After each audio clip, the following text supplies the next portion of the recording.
ధనలక్ష్మి పావని గారు BRS party ప్రధాన ప్రతిపక్షం నుంచి కూడా ఉన్నారు. ముఖ్యంగా సోషల్ మీడియాలో చాలా యాక్టివ్గా ప్రభుత్వ వ్యతిరేకతను, ప్రభుత్వం చేస్తున్న అవినీతిని, అక్రమాలను అన్నింటినీ బయటకు తెస్తున్న మహిళా నాయకురాలు పావని గారు. పావని గారు చెప్పండి, అంటే మీరు రేవంత్ సర్కారు ఏడాదిలో మీ మహిళలకు ఏమీ చేయలేదా అసలు? ముందుగా 10 టీవీ యాజమాన్యానికి నమస్తే. ఇంత మంచి కార్యక్రమాన్ని నన్ను కూడా భాగస్వామ్యం చేసినందుకు ధన్యవాదాలు మీ అందరికీ. నాతో పార్టిసిపేట్ అవుతున్న సోదరి మనందరికీ నమస్తే. కాంగ్రెస్ ఏడాది పాలనలో ఏమున్నది గర్వకారణం చెప్పుకోవడానికి? రేవంత్ రెడ్డి ఏడాది పాలనలో ఏమున్నది గర్వకారణం? కాంగ్రెస్ సమస్తం ప్రజలకు సమస్తం అబద్ధాలు చెప్పుకుంటూ పరపీడన పరాయణత్వం అన్నట్టుగా చేస్తున్నది. ఏడాది పాలనలో అబద్ధాలు, మోసాలు, కుట్రలు, కుతంత్రాలు, ఎగవేతలు, కూల్చివేతలు చేస్తూ దగా చేస్తున్నది రేవంత్ రెడ్డి కాంగ్రెస్ ప్రభుత్వం. తెలంగాణ రాష్ట్ర ప్రజానికాన్ని మొత్తం మహిళలనైతే 6 గ్యారంటీల పేరుతోటి, కళ్యాణ లక్ష్మిల తులం బంగారం పేరుతోటి బురిడి కొట్టించింది. సంవత్సరం అవుతుంది. సంవత్సరంలో ఏం గ్యారంటీ పూర్తి చేసినవయ్యా అని అడిగితే ఉచిత బస్సులు పెట్టినామని చెప్తున్నారు. ఉచిత బస్సులు పెట్టి మహిళలకు గౌరవం లేకుండా చేసిండ్రు. ఉచిత బస్సు అనేది కరెక్టే, కానీ బస్సుల శాతాన్ని పెంచకపోవడం వల్ల విద్యార్థినిలు, మహిళలు, పురుషులు కూడా సీట్లు దొరకక, బస్సులు దొరకక అవస్థల పాలు చేస్తున్నది ఈ కాంగ్రెస్ ప్రభుత్వం. రైతు కూలీలకు, కౌలు రైతులకు పైసలు ఇస్తాము నెల నెల అని చెప్పిండ్రు. రైతు కూలీలల్లో మహిళలు ఉంటారు. ఆ మహిళలకు ఎగ్గొట్టి ఎగనామాలు పెట్టింది రేవంత్ సర్కారు. కౌలు రైతులకు పైసలు ఇస్తామని చెప్పి ఎగ్గొట్టి ఎగనామాలు పెట్టింది రేవంత్ సర్కారు. రైతు బంధును బంధు పెట్టి కేసీఆర్ గారు 10,000 బిచ్చమిస్తున్నాడు.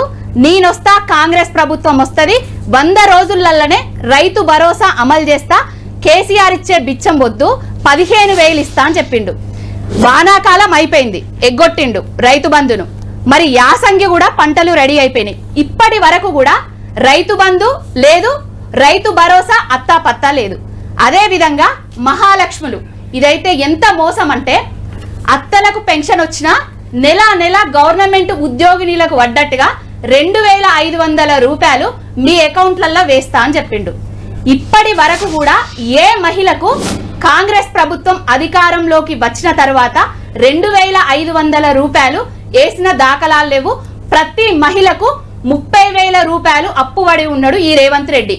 ఈ అప్పు ఎప్పుడు తీరుస్తాడో, మరి 2,500 ఎప్పటి నుంచి ఇస్తాడో కాంగ్రెస్ రేవంత్ రెడ్డి చెప్పాలి. పావని గారు, మీరు 10 ఏళ్ళు అధికారంలో ఉన్నారు, మీరు చేయలేని అంశాలు చాలా ఉన్నాయి. ఏడాది అధికారంలోకి వచ్చింది కాంగ్రెస్ పార్టీ, ఏడాది 365 రోజులే అన్ని అయిపోవాలని మీరు డిమాండ్ చేయడం లేదని అర్థం ఉందా? ఇప్పుడు మేము 10 ఏళ్ళు అధికారంలో ఉన్నాము. అధికారంలో ఉన్నప్పుడు చెప్పినవి చేసినాము, కొన్ని చెప్పనివి కూడా చేసినాము. లైక్ రైతు బంధు లాంటివి కొన్ని చేయడానికి ఉంటుండే మళ్ళీ అధికారంలోకి వస్తే. కానీ అబద్ధపు హామీలతోటి, అలవి కాని హామీలు, ఎవరైతే ప్రజలు ఆ హామీలను ఇన్నారో, మోసపోయినరో వీళ్ళకి అధికారం ఇచ్చిండ్రు.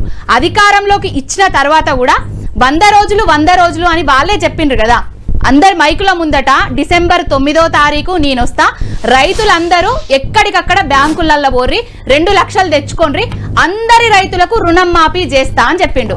ఆగస్టు 15 లోపు తెలంగాణ రాష్ట్రంలో ఉన్న దేవుళ్ళ మీద అందరి మీద ఒట్లేసి మంత్రి హరీష్ రావు గారిని రాజీనామాకు సిద్ధంగా ఉండు అనేసి ఛాలెంజ్ కూడా చేసిండు.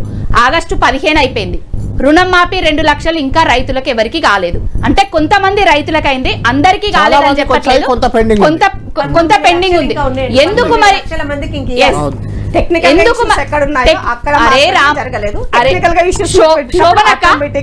ఇందిరక్క మాటలు అంటే పార్టీలు మారినంత ఈజీగా మాటలు మారద్దు.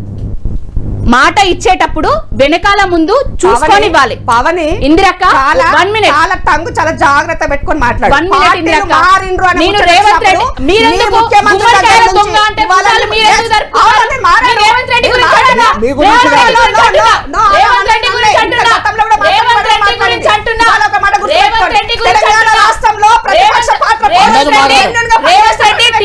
పార్టీ నుంచి మొదలు పెడితే రేవంత్ రెడ్డి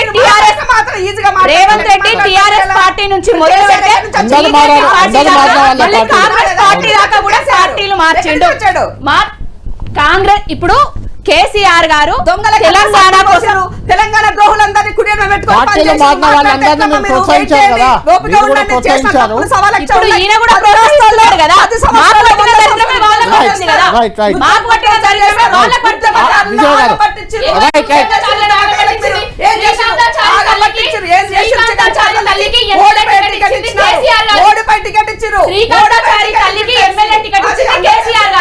ఉత్తమ్ కుమార్ రెడ్డి అనేటైన కాంగ్రెస్ ఆయన ఆమె మీద నిలబడి గెలిచిండు. Right. ఓడిపోయే టికెట్ గెలిచే టికెట్ అని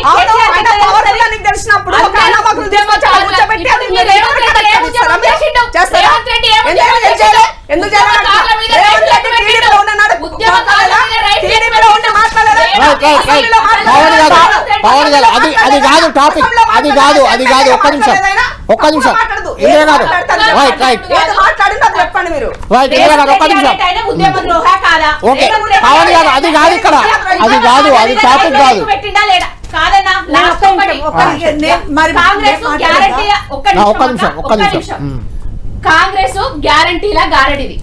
మహాలక్ష్ములు అన్నాడు, గృహజ్యోతి అన్నాడు, రైతు భరోసా అన్నాడు, ఇందిరమ్మ ఇండ్లు అన్నాడు, యువ వికాసం అన్నాడు, చేయూత అన్నాడు. 6 గ్యారంటీలను ఇచ్చిండు తెలంగాణ ప్రజలకు. 420 హామీలను ఇచ్చిండు. ఉచిత బస్సు మినహా సంవత్సర కాలంలో ఇప్పటి వరకు కూడా ఏ హామీని కూడా నెరవేర్చలేదు. ఇంకొకటి ప్రజాపాలన అభయహస్తం, ప్రజాపాలన దరఖాస్తులు అన్నాడు. ఈ దరఖాస్తులన్నీ కూడా ఏ హోటళ్లల్లా ఏ రోడ్ల మీద మనం చూసినామో మీకు అందరికి తెలిసిన విషయమే. ఇంకొకటి కామారెడ్డికి పోయిండు, బీసీ డిక్లరేషన్ అన్నాడు. 6 నెలలనే రిజర్వేషన్లు పెంచుతా బీసీలకు అని చెప్పిండు. ఇదెక్కడ పోయింది Revanth Reddy? Chevella SC ST declaration అని చెప్పిండు. ఎస్సీ ఎస్టీలకు ఏం చేసిండు? ఎస్టీలకు లగచెర్ల లంబాడి బిడ్డల దగ్గర నుంచి వెళ్ళి భూములను గుంజుకున్నాడు. లాఠీ చార్జీలు చేసిండు. అర్ధరాత్రి అపరాత్రి అని చూడకుండా కూడా లంబాడి బిడ్డల మీద లాఠీ చార్జీ చేసి 9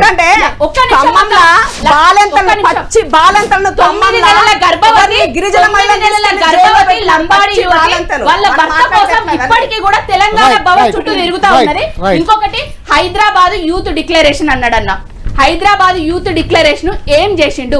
2 లక్షల ఉద్యోగాలు అన్నాడు, 4000 నిరుద్యోగ భృతి అన్నాడు. సోనియమ్మ వచ్చింది, రాహుల్ గాంధీ వచ్చిండు, ప్రియాంక గాంధీ వచ్చింది. నిరుద్యోగులందరికీ మేమందరం ఉంటాము, సంవత్సరానికి 2 లక్షల ఉద్యోగాలు ఇస్తాము, 4000 నిరుద్యోగ భృతి ఇస్తామని చెప్పిండ్రు. 2 లక్షల ఉద్యోగాలు సంవత్సరం అయిపోయింది. ఎక్కడ పోయినాయి అన్న?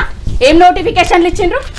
Minority declaration, Warangal declaration. ఈ వరంగల్ డిక్లరేషన్ అయితే బోనస్ అంటున్నారు.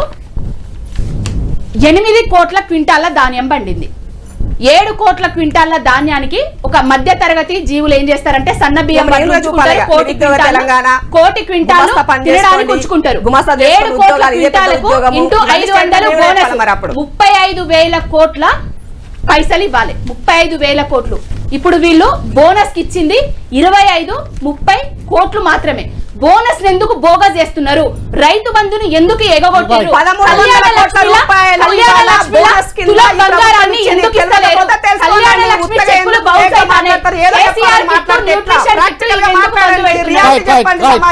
అప్పుడు అబద్ధాలే ఇప్పుడు అబద్ధాలేనా?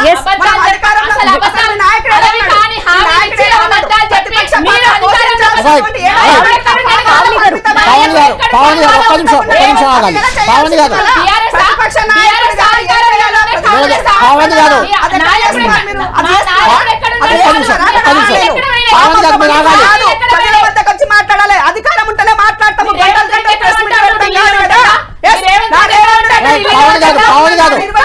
పవన్ గారు ఒక్క నిమిషం ఆగాలి, ఒక్క నిమిషం. మిగిలిన అందరూ మాట్లాడాలి, ఒక్క నిమిషం ఆగాలి, ఒక్క నిమిషం. ఇందిరా గారు ఒక్క నిమిషం, ఒక్క నిమిషం. పవన్ గారు అందరూ మాట్లాడాక ఛాన్స్, ఒక్క నిమిషం. అందరికి అవకాశం ఇవ్వాలి, ఒక్క నిమిషం. పోరాటం చేసిండు, ఉద్యమాలు చేసిండు. ఆనాడు ప్రతి విషయంలో